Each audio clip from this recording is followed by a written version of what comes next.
کہ کربلا کا منظر کے ساتھ کوئی خدا لڑ رہا تھا اور اصغر کو مارا اسی لیے سب سے بڑا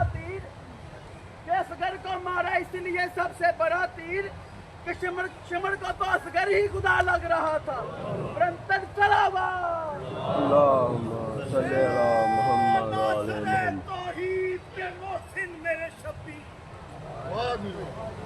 ناصر توحید کے محسن میرے شبیر, صورت تیری مقام کی ممکن سے بلی ہے.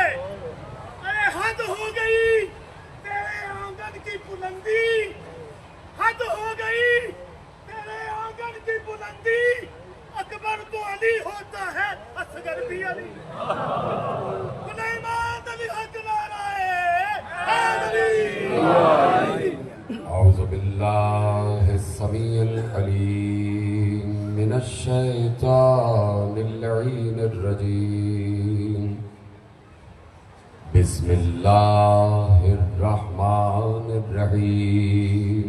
سبحان اللہ. الحمد للہ المعروف من غیر رؤیت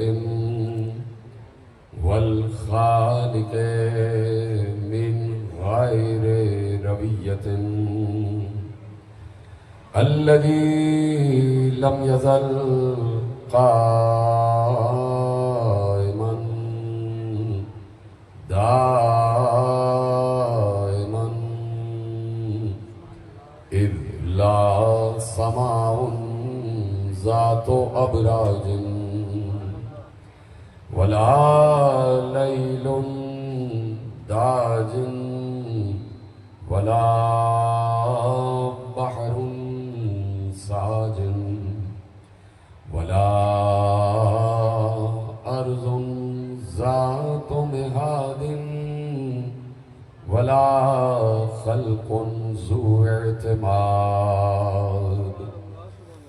والصلاة والسلام والتحية والإكرام على نبي الرحمة وخازن المغفرة وقائد الخير والبركة ومنقذ العباد من الهلكة سيدنا ومولانا أبي القاسم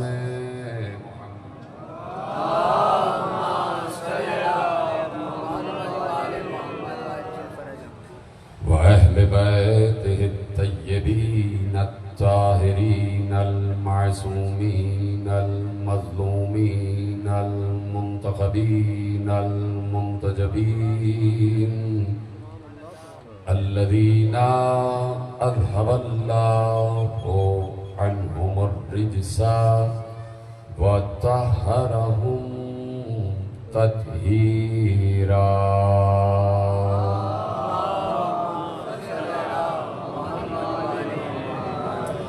أما بعد فقد قال الله سبحانه وتعالى في محكم كتابه المجيد وفرقانه الحميد وقوله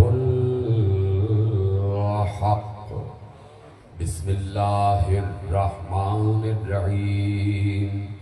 الذين آمنوا وتطمئن قلوبهم بذكر الله ألا بذكر الله تطمئن القلوب. صلوات پڑھے محمد وعلی.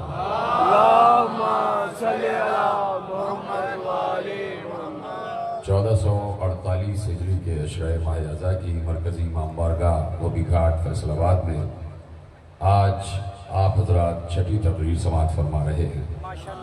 پروردگار عالم نے ہمیں مسلسل یہ توفیق عنایت فرمائی ہے کہ اس نے ہمیں اپنے ذکر کی حقیقت کی معرفت سے آشنا فرمایا.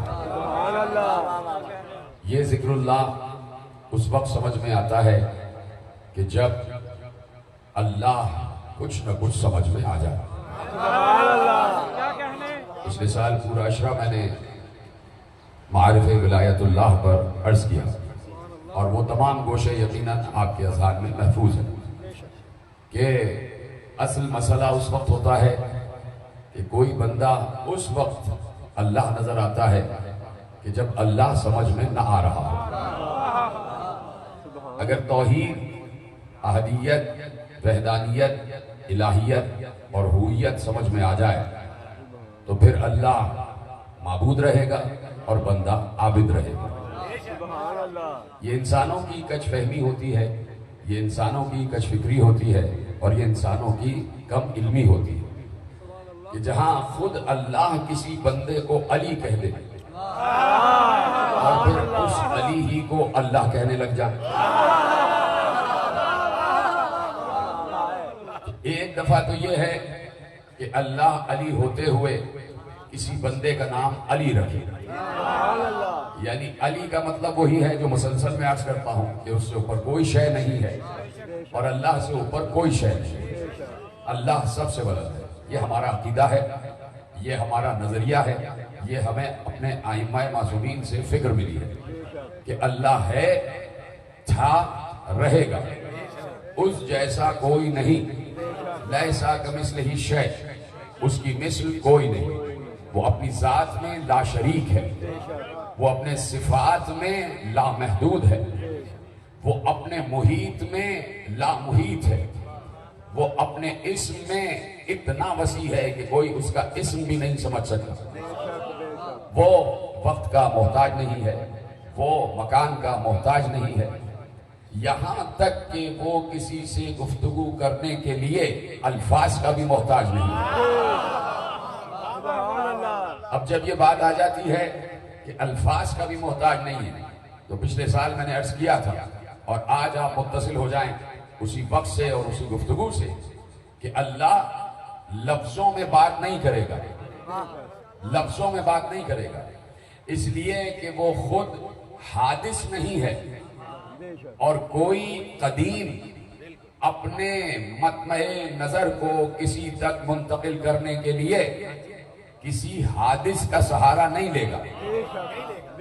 اپنا مطمع نظر کی بات کر رہا ہوں، اپنی وحی کی، اپنے فکر کی، اپنے علم کی بات کر رہا ہوں۔ تو اب اللہ کب سے متکلم ہے اس پر بات کرنے کی ضرورت ہے، کب سے وہ کلام کر رہا ہے یا کب سے اس نے کلام کرنا شروع کیا۔ توجہ ہے کہ آپ یہ باتیں سمجھتے ہیں، اس لیے آپ سے ہی کر رہا ہوں۔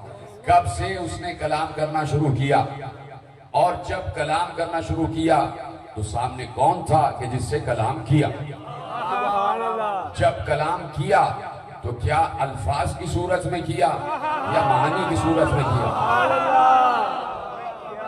اگر کہہ دیا جائے کہ الفاظ کی صورت میں کیا تو اس کا مطلب ہے کہ لفظ پہلے ہو جائیں گے اور اول مخلوق مصطفیٰ لفظوں کے بعد ہوگا۔ مشکل بات تو نہیں؟ تمام حضرات جو بیٹھے، مشکل بات تو نہیں؟ آپ حضرات سے پوچھ رہا ہوں، سب سے ماشاءاللہ سمجھ میں آ رہا ہے کہ اول مخلوق سے جو کلام ہوا وہ کیا الفاظ کے ذریعے ہوا یا الفاظ کے معنی کے ذریعے ہوا؟ تو یعنی پھر دوہرا دوں کہ اگر الفاظ کے ذریعے ہوا ہے تو یقیناً لفظ جو الفاظ ہیں، جو حروف ہیں، جو لغت ہیں، وہ اس اول مخلوق سے پہلے ان کی تخلیق واجب ہو جائے گی کہ پہلے الفاظ، اللہ نے ان الفاظ کو خلق کیا کہ جن الفاظ کے ذریعے وہ ان سے بات کرنا چاہتا۔ اب بات یہ ہے کہ ہو سکتا ہے یہ بھی ایک گوشہ آ سکتا ہے کہ اول مخلوق کو خلق کیا اور اس کے بعد الفاظ خلق ہوئے، تو یہ کہیں بھی ہمیں نہیں ملتا کہ اول مخلوق کو خلق کیا اور پھر الفاظ خلق ہوئے اور پھر اس کے بعد اللہ نے اول مخلوق سے کلام کیا ہو۔ یہ اس لیے نہیں ملتا، اس کو میں اس لیے تسلیم نہیں کر رہا کہ میرے مولا علی کا قول ہے اور اللہ کے لیے ہے، اور وہ قول لفظ ہو سے شروع ہوتا ہے، اور مولا نے کہا وَهُوَ يَقُولُ، وہ بات تو کرتا ہے لا بلفظ، لفظوں کے ذریعے نہیں۔ سلامت رہے۔ وَيَقُولُ لَا بِلَفْظٍ، وہ لفظوں کا سہارا نہیں لیتا، وہ بات کرتا ہے لیکن لفظوں کے ذریعے نہیں کرتا، لفظوں کے ذریعے نہیں کرتا۔ وہ بات کرتا ہے تو اس کا مطلب ہے معانی کے ذریعے کرتا ہے، یعنی سمجھانے کے لیے کہہ رہا ہوں، یعنی ذہن قدرت میں مفہوم ہوتا ہے اور وہ مفہوم کے لیے الفاظ استعمال نہیں کرتا، جس سے بھی بات کرے گا معانی کے ذریعے کرے گا۔ تو اب اس شخصیت، اس ہستی اور اس ذات اور اس اول مخلوق کی بلندی کے متعلق سوچو کہ جو اللہ کے مفہوم کو بغیر لفظوں کے ویسے ہی سمجھ رہا ہے جیسے اللہ بتانا چاہ رہا ہے۔ شاید میں بات پہنچا سکا۔ جو مفہوم ہے قدرت کو ویسے ہی سمجھ رہا ہے کہ جیسے اللہ سمجھانا چاہتا ہے، جیسے اللہ سمجھانا چاہتا ہے۔ اب دیکھیے وہ اولین منزل ہے میرے ساتھ سارے، وہ اولین منزل ہے کہ جہاں صرف خدا ہے۔ یہ خبر بھی ہمیں مصطفیٰ نے دی کہ میں اول مخلوق ہوں، مجھ سے پہلے صرف خدا تھا اور کچھ نہیں ہوگا خدا ہوگا۔ یعنی یہ جو کائنات ہے، یہ جو سلسلہ تخلیق ہے، یہ لپیٹ دیا جائے گا اور یہ جیسا تھا سب ویسے ہو جائے گا، سوائے اس کے کہ جو اللہ کا چہرہ ہے۔ یہ قرآن کہہ رہا ہے کہ ہر چیز لپیٹ دی جائے گی، ہر شے لپیٹ دی جائے گی، ہر شے عدم میں چلی جائے گی، ہر شے کی قسمت میں ہلاکت اور فنا ہے، لیکن وہ کہ جو اللہ کا چہرہ ہے، سوائے وجہ اللہ کے ہر شے ہلاک ہو جائے گی، ہر شے ہلاک ہو جائے گی۔ تو اب یہ اللہ کہہ چکا، یعنی کائنات کا نظام ویسے ہی واپس اپنے مقام پر چلا جائے گا کہ جیسے تھا، یعنی عدم میں، یعنی جیسے تھا ہی نہیں۔ سمجھے گا اس بات کو؟ جیسے تھا ہی نہیں۔ اور اب جب اول مخلوق ہے تو اس نے بتایا کہ ایک وقت تھا کہ جب صرف وہ تھا، جب صرف وہ تھا، اور جب اس نے اول مخلوق کو خلق کیا۔ اب مجھے نہیں پتا کہ پچھلے سال کا اشرا کس کس کے ذہن میں ہے۔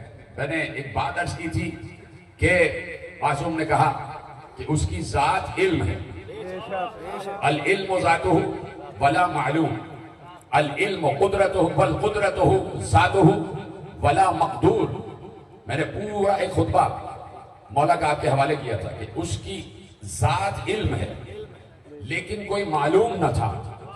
علم سے ہی معلوم ہوتا ہے، معلوم ہمیں ایک چیز معلوم ہے تو اس کا کیا مطلب ہے؟ ہمیں علم ہو گیا، یعنی وہ چیز ہے تو ہمیں معلوم ہوئی، وہ چیز نہیں تھی، ہمارا علم تو تھا لیکن وہ شے معلوم نہیں تھی۔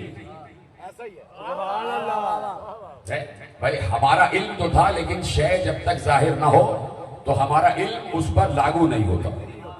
جیسے ہی شے ہمارے سامنے آ جائے گی ہمارا علم اس کو معلوم کر لے گا۔ کہیں نہ کہیں وہ شے تھی لیکن ہمارے علم میں نہیں تھی، یہ ہماری بات ہے۔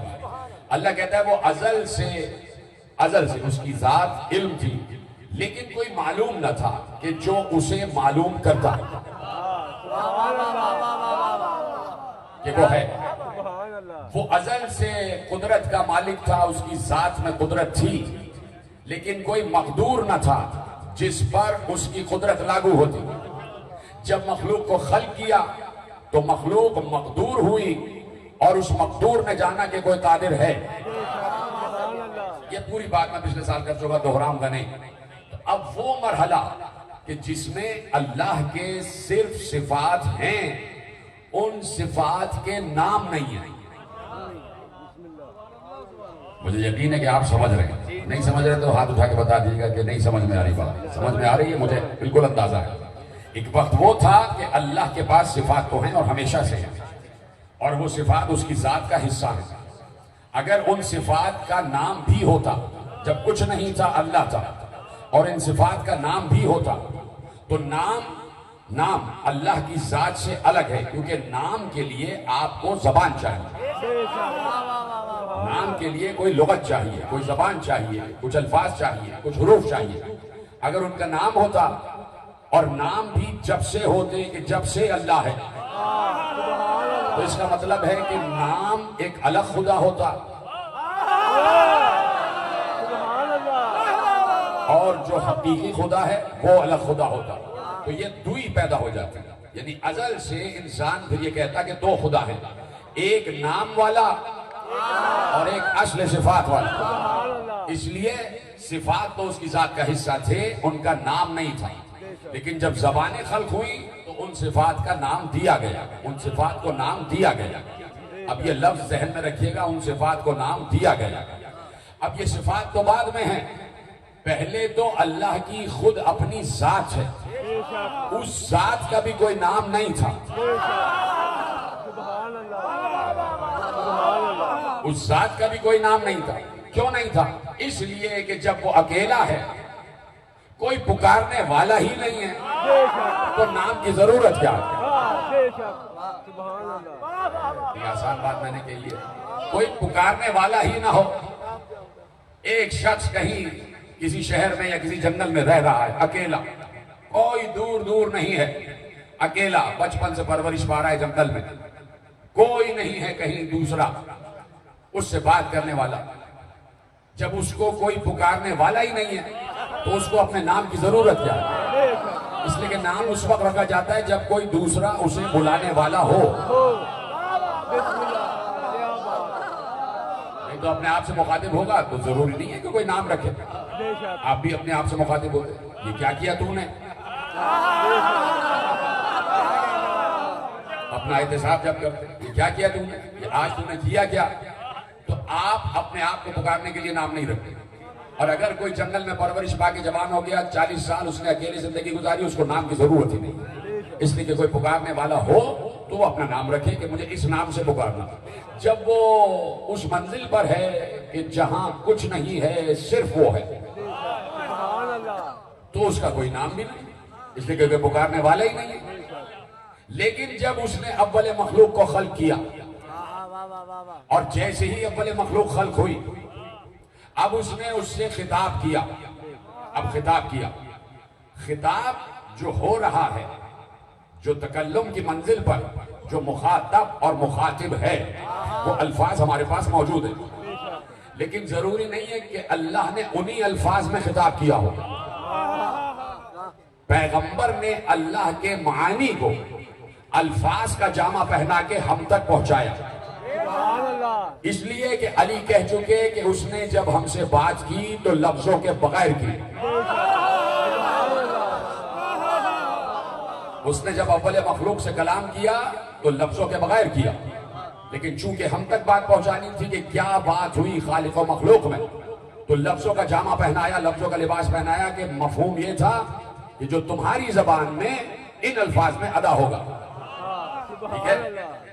اب وحی کے لیے بھی بحث ہے، وحی کے لیے بھی بحث ہے کہ جناب جبرائیل اتنا مشکل ہو رہا ہے صرف ایک لفظ سمجھانا، کوئی خطابت آسان کام نہیں ہے۔ وحی کے لیے بھی بحث ہے کہ وحی کا نزول کیسے ہوتا تھا، اس میں بھی بحث ہے کہ کیا اللہ مفہوم کے ذریعے پیغمبر سے مخاطب ہوتا تھا، یا الفاظ ہی اللہ کے منتخب شدہ تھے، یا اللہ عادات کے ذریعے پیغمبر سے مخاطب ہوتا تھا، اور پیغمبر ان عادات کو ڈیکوڈ کرتے، ان عادات کو ڈیکوڈ کرتے تھے، اور ڈیکوڈ کر کے الفاظ کا جامع پہنا کے امت کے حوالے کرتے تھے کہ اللہ نے یہ کہا ہے۔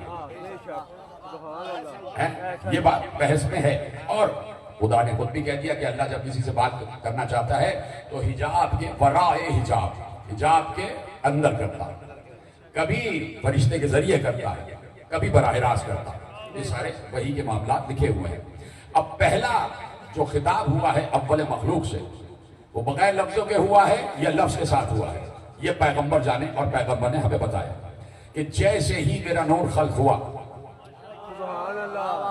جیسے ہی میرا نور خلق ہوا، ابھی تک اللہ کا کوئی نام نہیں ہے، اس لیے کوئی پکارنے والا نہیں ہے۔ جیسے ہی میرا نور خلق ہوا، اللہ نے مجھ سے خطاب کیا، اور خطاب کر کے کہا یا احمد، یا احمد۔ اب یا احمد کے معنی ہے میری سب سے زیادہ ہم کرنے والے۔ اپنا معلوم یہ لفظ اللہ نے معنی کی صورت میں کہا تھا یا الفاظ کی صورت میں کہا تھا؟ جی طرح سلامت تفریق بحث جو آپ کے حوالے کرنا۔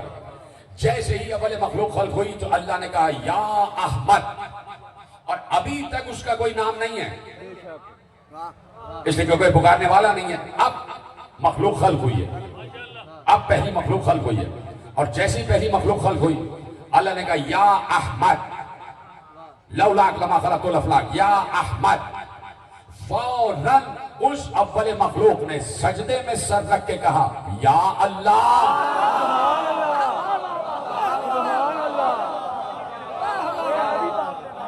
کیا کہنے کی بابا، کون سی بات آپ تک؟ سبحان اللہ۔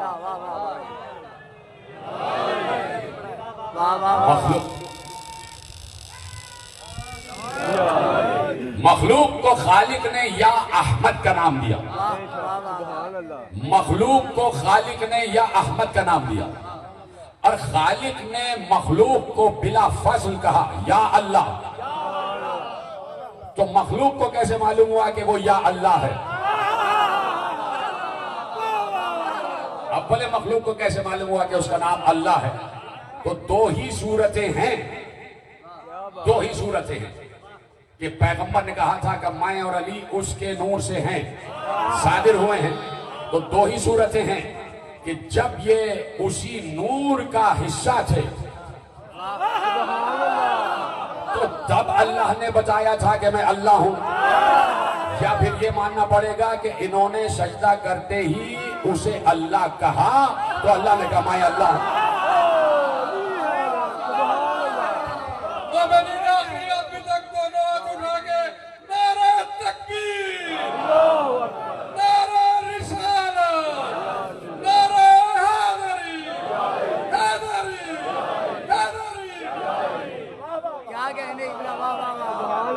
جو ہے اب وہ جو مقام ہے کہ جس مقام میں وہ صرف وہ ہے، اکیلا ہے، کوئی نہیں ہے، اس کی ذات اور صفات کا شریک کوئی نہیں، وہاں پر اس کو پہچاننے والا بھی کوئی نہیں ہے، اکیلا اکیلا۔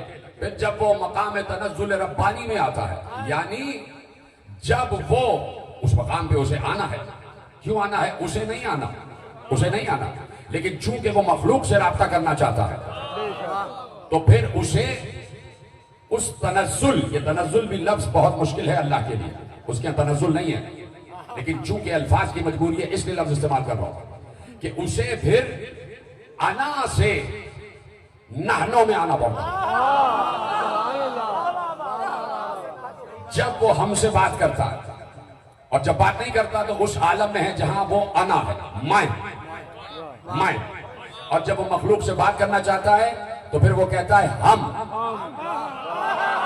اس کا مطلب ہے براہ راست خود مخلوق سے مخاطب نہیں ہوتا، اسی زبان سے کہتا ہے میری طرف سے بولو۔ اس کو کہتے ہیں مقام تنزل ربانی۔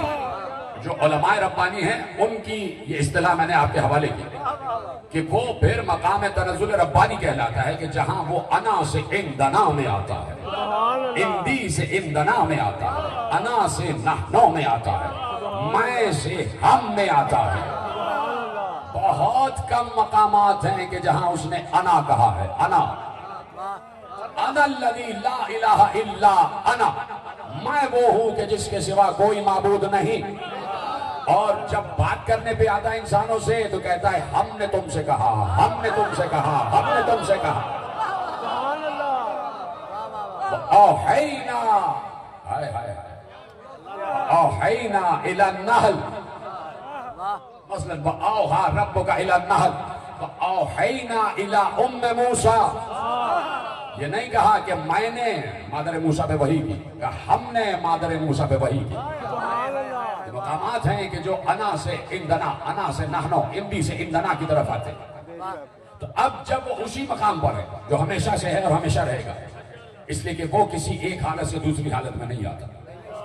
جب ایک حالت سے دوسری حالت میں آئے گا تو اس میں تغیر آ جائے گا، جب تغیر آئے گا تو منقلب ہو جائے گا، جب منقلب ہو جائے گا تو اس کا مطلب ہے وہ مرکب ہے، کئی چیزوں سے مل کے بنا ہے، اور جو کئی چیزوں سے مل کے بنے وہ اللہ نہیں ہے، وہ اللہ نہیں ہے۔ لیکن مخلوق سے مخاطب ہو رہا ہے تو نظام بنایا، اور نظام یہ بنایا کہ کچھ ایسی ہستیاں ہوں گی جن سے میں خطاب کروں گا اپنے مفہوم کو سمجھانے کے لیے، اپنے مفہوم کو سمجھانے کے لیے۔ اب جب وہ اسی اسٹیٹ میں ہے کہ جسے اکیلا اسٹیٹ کہتے ہیں، جہاں وہ صرف اکیلا ہے، کوئی اس کا ساتھی نہیں، اس اسٹیٹ کو، اس مقام کو، اس حالت کو مقام ہو کہا جاتا ہے۔ یعنی یہ مقام الہ سے بھی اوپر ہے،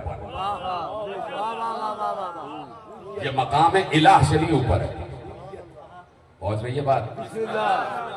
یہ مقام ربوبیت سے بھی اوپر ہے، یہ مقام واحدیت سے بھی اوپر ہے، یہ مقام احدیت سے بھی اوپر ہے. اس کو کہتے ہیں مقام ہویت، ہو صرف وہ اکیلا ہو. وہاں اس کو نہ کسی اسم کی ضرورت ہوتی ہے، نہ کسی اشارے کی ضرورت. وہ یہاں ہے، وہاں ہے، وہاں ہے، یہاں ہے. تو جب ہم اس کو سمجھنے کی کوشش کرتے ہیں تو اللہ کہتا ہے وَلِلَّهِ الْمَشْرِقُ وَالْمَغْرِبُ فَأَيْنَمَا تُوَلُّوا فَثَمَّ وَجْهُ اللَّهِ. مشرق بھی اللہ کے لیے، مغرب بھی اللہ کے لیے. جدھر رخ کرو گے تمہیں وجہ اللہ نظر آئے گا. اللہ کہتا ہے کہ تمہارے ساتھ میں ہوں، تم دو ہو، تیسرا میں ہوں، تم تین ہو، چوتھا میں ہوں، لیکن گنتی میں نہیں ہوں. گنتی میں نہیں ہوں کہ تم جیسا تیسرا ہو جاؤں یا تم جیسا چوتھا ہو جاؤں، یعنی میں ہوں. یہ ہے اشارہ کہ جہاں بھی تم ہو. اس وقت فیصل آباد میں ہم لوگ ہیں تو اللہ کہہ رہا ہے تمہارے ساتھ. اس وقت جو ساہیوال میں ہیں اللہ ان کے ساتھ بھی ہے. تو یہ گنتی میں نہیں ہے یا سمت میں نہیں ہے، بس وہ ہے اور دیکھ رہا ہے. جس جگہ بھی ہے سب کو دیکھ رہا ہے. سمجھا پا رہا ہوں یا نہیں سمجھا پا رہا ہوں؟ بہت جلدی چھوڑ دوں گا، لیکن چونکہ آپ سے مخاطب ہونے میں مجھے لطف آتا ہے اور مجھے اپنے اللہ کے بارے میں بات کرنے میں بڑا لطف آتا ہے. میرا بڑا پسندیدہ موضوع ہے میرا اللہ. میرا کیا اللہ؟ علی کا اللہ.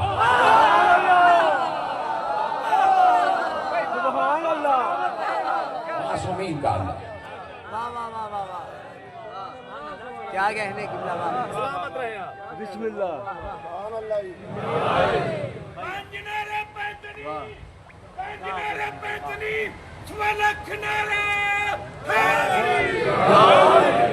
تو جو ہے نا معصومین کا اللہ، اس لیے بڑا لطف آتا ہے. یہ جو ایک اندر سے تشویق اور تشویش اور فحش کی منزل آ جاتی ہے. یہ 14 یار کبھی سوچتا ہوں میں، یار یہ 14 سجدہ کس کو کرتے ہیں؟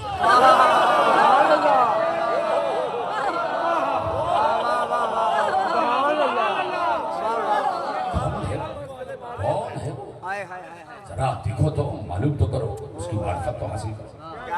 ان 14 ہی سے پوچھا جائے گا کہ بتائیں ان کے بارے میں، اس کے بارے میں بتائیں.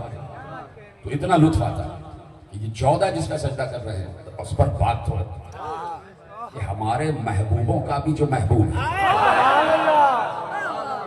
ہمارے محبوبوں کا جو معبود ہے، جس پر وہ اپنا سب کچھ لٹا دینے کو تیار رہتے ہیں.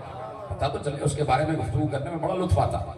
تو وہ مقام ہو ہے جہاں نہ اسم ہے، نہ رسم ہے، نہ اشارہ ہے، نہ سمت ہے، نہ گفتگو ہے، نہ الفاظ ہیں، نہ لغت ہے، نہ لہجہ ہے، نہ خطاب ہے، نہ مخاطب ہے، مخاطب ہے. اس کو کہتے ہیں مقام ہو. اور اس کے لیے امیر المومنین نے ایک دعا میں کہا یا من ہو یا من لا ہو الا ہو. کبھی میرے لہجے کو اور کبھی میرے اندر اتر کے ذرا محسوس کیا کرے. یا من ہو یا من لا ہو الا ہو. اے وہ علی کہہ رہے علی، اے وہ جو ہو ہے. یا من لا ہو الا ہو، ایسا ہو کہ جس ہو کے علاوہ کوئی ہو نہیں. یہاں پہ بات ختم نہیں ہوئی. یا من ہو یا من لا ہو الا ہو، ولا حیثا ہو ولا کیفا ہو. کوئی نہیں جانتا کہ وہ ہو کیسا ہے، کوئی نہیں جانتا کہ اس ہو کی کیفیت کیا ہے. نہ اس کی کیفیت، نہ اس کی عنایت، نہ اس کی انیت، نہ اس کی حیثیت کوئی ادراک نہیں کر سکتا. یا من ہو یا من لا ہو الا ہو. اب جملہ دینے جا رہا ہوں، علی کا جملہ ہے، لے جائیے. اگر یہ میری پوری تمہید سمجھ میں آ جائے اسی جملے سے تو میری محنت سوارت ہو جائے گی. علی نے مسجد کوفہ کی شب کی تاریکیوں میں تنہا چراغ بجھا کر جو اللہ سے باتیں کی ہے.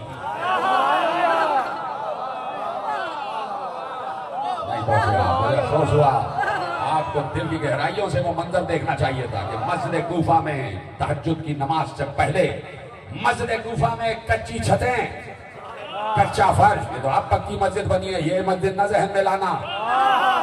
یہ والی مسجد کوفہ نہیں کہ جو اب بنا دی گئی سرمایہ داروں نے, وہ مسجد کوفہ کہ جسے انبیاء نے بنایا, وہ مسجد کوفہ کہ جو حضرت ابراہیم کا مستقر رہا, جہاں حضرت آدم بھی آئے, جہاں نوح بھی آئے, جہاں ابراہیم بھی آئے, سارے انبیاء آئے اور وہیں پر نمازیں پڑھتے رہے. وہ مسجد کوفہ جس سے علی کو عشق تھا, اسی لیے علی نے دارالخلافہ کوفے میں شفٹ کیا ہے, کوفے میں منتقل کیا. مسجد نبوی جدید تھی, مسجد کوفہ قدیم تھی. مسجد نبوی تو بنی تھی جب پیغمبر ہجرت کر کے مدینے آ گئے. مسجد کوفہ تو ابراہیم سے بھی پہلے کی ہے. اس مسجد سے علی کو بڑا عشق تھا, اسی لیے کوفہ دارالخلافہ منتقل کر دیا کہ یہاں پر بات کریں گے اور اس سے بات کریں گے, جس سے بات کرنے میں علی کو لطف آتا ہے. مسجد کوفہ کی شب تہجد سے پہلے کی ساعتوں میں چراغ بجھا کے علی نے جو اللہ سے مناجاتیں کی ہیں, ان مناجاتوں میں سے ایک گفتگو جو پروردگار سے کر رہے ہیں, یا من ہو, یا من لا ہو الا ہو, ولا حیث ولا کیفہ ہو. اے وہ کہ جو ہو ہے, جسے سوائے ہو کے کوئی اور نہیں جانتا. یا من لا ہو الا ہو, جسے سوائے ہو کے کوئی اور نہیں جانتا. پھر آواز دی, ولا یعلم الا ہو, اور اس کا علم سوائے ہو کے کسی کو نہیں. لا اور الا, کوئی نہیں جانتا اس کا علم سوائے ہو کے کسی کو نہیں. علی باتیں کر رہے ہو ہے اور ہو عالم ہویت میں بتا چکا کون سا عالم ہے. علی نے کہہ دیا. اب بار بار اللہ کہہ رہا ہے معرفت حاصل کرو, معرفت حاصل کرو, پہچانو ہمارے ان بندوں کو کہ جو ہماری پہچان کا سبب بنے. سبحان اللہ. بات آ گئی نا, پہچانو ان بندوں کو کہ جو ہماری پہچان کا سبب بنے. تو اب لفظ ہو تو آ گیا, اب دے رہا ہوں نتیجہ دے رہا ہوں اپنی اس پوری گفتگو کا. لفظ ہو آ گیا, علی نے لفظ ہو متعارف کرا دیا قرآن کے ذریعے سے. وہ ہو ہے جسے سوائے ہو کے کوئی نہیں جانتا. کسی کے کانوں تک یہ جملہ پہنچا کہ سوائے ہو کے کوئی اور نہیں جانتا. تو اس نے کہا کہ کیسے پتا کروں کہ یہ ہو کو, جسے سوائے ہو کے کوئی اور نہیں جانتا. ایک بار بولنے والے نے بڑے عجیب انداز میں کہا. پہلے اس نے سوچا کہ یہ حق کیا ہے, پہلے حق کے متعلق گفتگو ہو جائے. حق حق حق پوری تقریر کر چکا حق پر کہ حق کیا ہے, زمین سے لے کے آسمان تک, مشرقین سے لے کے مغربین تک, انبیاء سے لے کے اوصیاء تک, اوصیاء سے لے کے اولیاء تک, اولیاء سے لے کے شہداء تک, شہداء سے لے کے صالحین تک, صالحین سے لے کے صدیقین تک, فرشتوں سے لے کے ملائکہ تک, ملائکوں میں جو رسول بنائے گئے ان تک, لوح سے قلم تک, عرش سے کرسی تک, یہ سب حق. جب اس شخص تک یہ پہنچا کہ حق کی اتنی فہرست ہے, اور پھر حق کی فہرست کے بعد اس نے پیغمبر کا ایک قول دیکھا اور ان دونوں کو ملایا اور علی کے اس مناجات کو ملایا کہ وہ ہو جسے ہو کے علاوہ کوئی نہیں جانتا. ان تینوں چیزوں کو ملایا تو پنجاب کے ہی ایک قریے سے کوئی اٹھا اور اس نے اٹھ کے کہا حق باہو.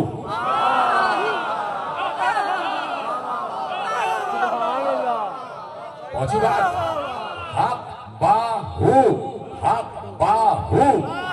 اس لیے کہ قرآن میں اللہ نے سورہ حج میں کہا کہ اللہ حق ہے, اللہ حق ہے, ذالک بأن اللہ هو الحق.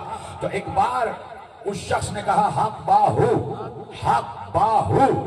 اب پتہ تو کرو کہ یہ کیوں کہہ دیا اس نے پیغمبر کی حدیث پڑھی. حق باہو کا مطلب کیا ہے؟ الحق مع علی وعلی مع الحق, حق علی کے ساتھ.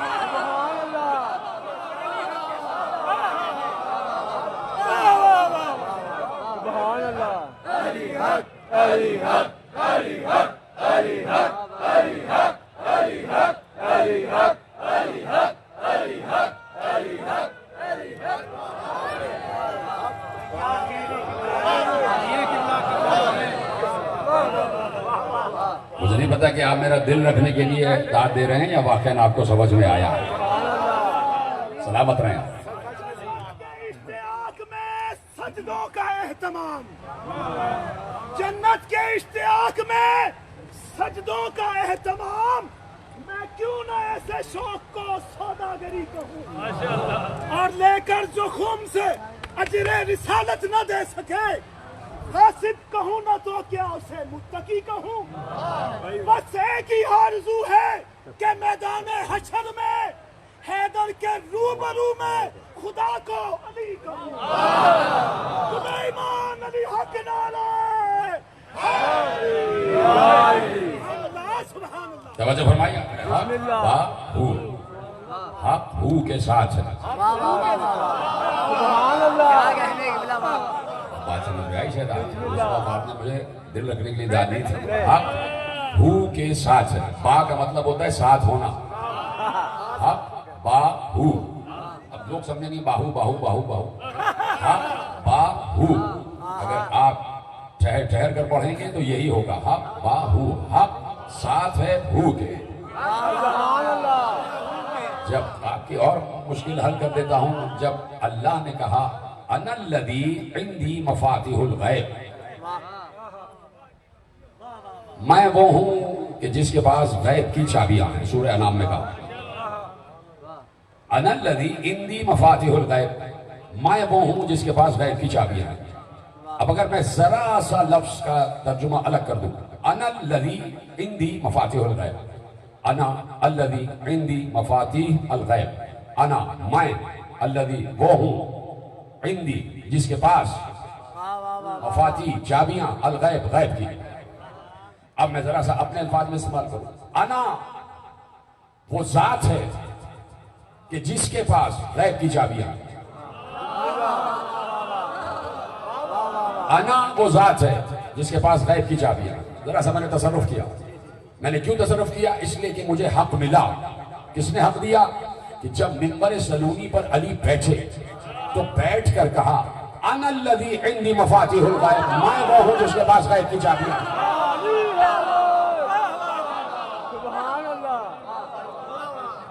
اب آیت پوری پڑھ دیتا ہوں جس میں آپ کو دلیل مل جائے گی۔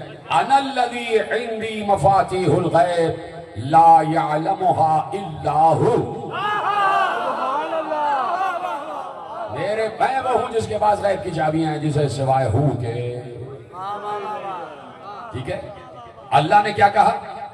ہو سے آیت شروع ہوئی اور ہو پہ ختم ہوئی، سورہ انعام، ہو پہ آیت، ہو سے آیت شروع ہوئی، ہو پہ ختم ہوئی۔ کیا کہا؟ هو الذی عنده مفاتیح الغیب لا یعلمها الا هو، وہ ذات ہے کہ جس کے پاس غیب کی چابیاں ہیں جسے سوائے اس کے کوئی اور نہیں جانتا۔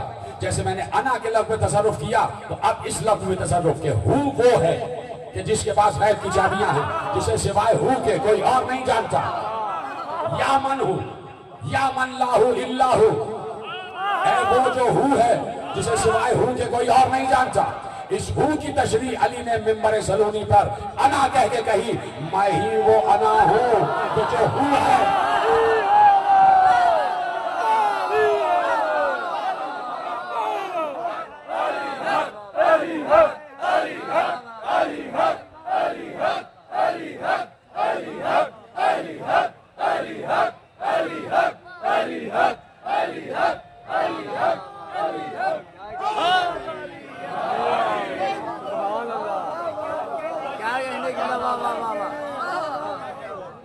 یعنی جہاں بھی وہ مقام تعارف میں آ جائے، جہاں بھی وہ مقام تعارف پہ آ جائے، ہم پر کھل گیا۔ اس بات کو نوٹ کریں، جہاں بھی وہ مقام تعارف پہ آ جائے اس کا مطلب ہے ہم پر کھل گیا، اور جو ہم پر کھل جائے وہ اللہ نہیں ہے۔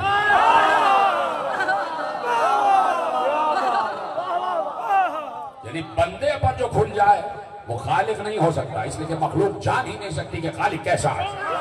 تو اب ماننا پڑے گا کہ جو ہو ہم پر کھلا ہے وہ نہیں ہے۔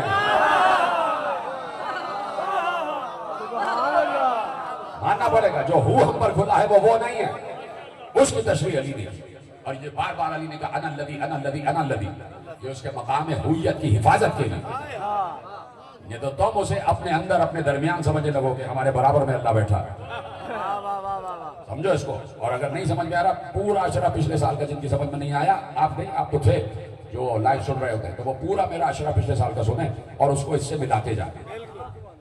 تو اس لیے اللہ نے پورا ایک نظام بنا دیا اور کہا کہ جاؤ ہمیں پہچان پاؤ, آدم جاؤ, نوح جاؤ, ابراہیم جاؤ, موسیٰ جاؤ, عیسیٰ جاؤ. لیکن عجیب بات ہے کہ آدم سے لے کے عیسیٰ تک جس نبی نے بھی کہا اللہ ہے, اس نبی نے آخری نبی کا تذکرہ ضرور کیا. ایک آنے والا ہے. اور پھر جناب موسیٰ نے تو حد یہ کر دی کہ توریت سے وہ آیتیں اپنی قوم کو سنا دی کہ جن آیتوں میں صرف محمد کا نہیں, محمد کے داماد کا بھی ذکر ہے, محمد کی بیٹی کا بھی ذکر ہے, جس میں علی کا بھی ذکر ہے, جس میں زہرا کا بھی ذکر ہے. وہ ساری آیتیں اپنی قوم کو سنا دی.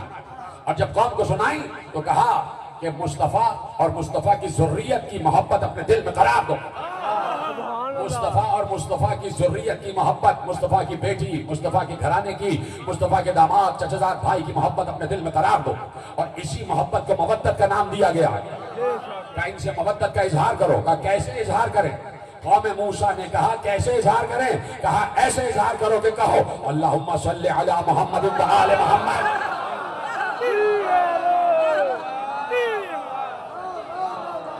ایسے اظہار کرو, کیا کہنے کی درود پڑھ کے کرو کہ اللہم صلی علی محمد و آل محمد. قوم موسیٰ کو موسیٰ نے درود سکھایا اور کہا اس درود کی فضیلت یہ ہے, جب بھی کسی مصیبت میں گرفتار ہونا درود پڑھنا, جب بھی کسی مصیبت میں گرفتار ہونا درود پڑھنا. آپ نے دیکھا کہ فرعون نے گھر گھر پہ پہرا لگایا تھا کہ کوئی بچہ پیدا ہو تو فوراً اگر لڑکا ہے تو اس کو ذبح کر دیا جائے گا. ہر گھر پہ اس نے پہرا لگایا ہوا تھا کہ جب اس کو اس کے کاہنوں نے بتایا کہ ایک بچہ پیدا ہونے والا بنی اسرائیل میں جو تمہاری حکومت کا خاتمہ کرے گا, تمہیں ختم کر دے گا, تمہیں ذبح کر دے گا, تمہارا نام مٹا دے گا, تو اس نے کہا کہ بنی اسرائیل کے ایک ایک گھر پر ایک ایک دربان, ایک ایک سپاہی, ایک ایک رپورٹر, ایک ایک جاسوس مقرر کرو کہ اگر کہیں بھی تمہیں آثار ولادت نظر آئیں اور جب بچہ پیدا ہو تو اگر لڑکا ہے اسے مار دینا, اسے قتل کر دینا. پھر بھی بنی اسرائیل اتنی تعداد میں کیسے موجود رہے؟ اتنی تعداد میں کیسے موجود رہے؟ سب کو تو ختم ہو جانا چاہیے تھا, بچے تو پیدا ہی نہیں ہونے چاہیے تھے. 40, 50, 60 سال, کوئی 1-2 سال نہیں, یہ برسوں رہا کہ فرعون نے پہرے بٹھائے, برسوں ناکہ بندی رہی. لیکن پھر بھی بنی اسرائیل اتنی تعداد میں کیسے موجود رہے؟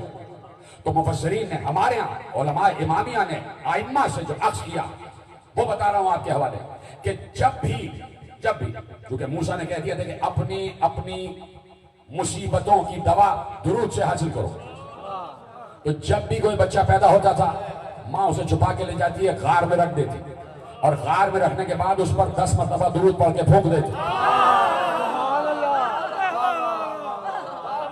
کسی کو یقین آیا نہیں آیا تو نہیں بولے, ان کو یقین نہ ہو بھائی کیا کریں, ہم نے تو جو اپنے ائمہ سے سنا وہ آپ کے حوالے کر رہے ہیں. 10 مرتبہ درود پڑھ کے پھونک دیتی, اور پھونکنے کے بعد اسی غار میں بچے کو چھوڑ کے چلی جاتی.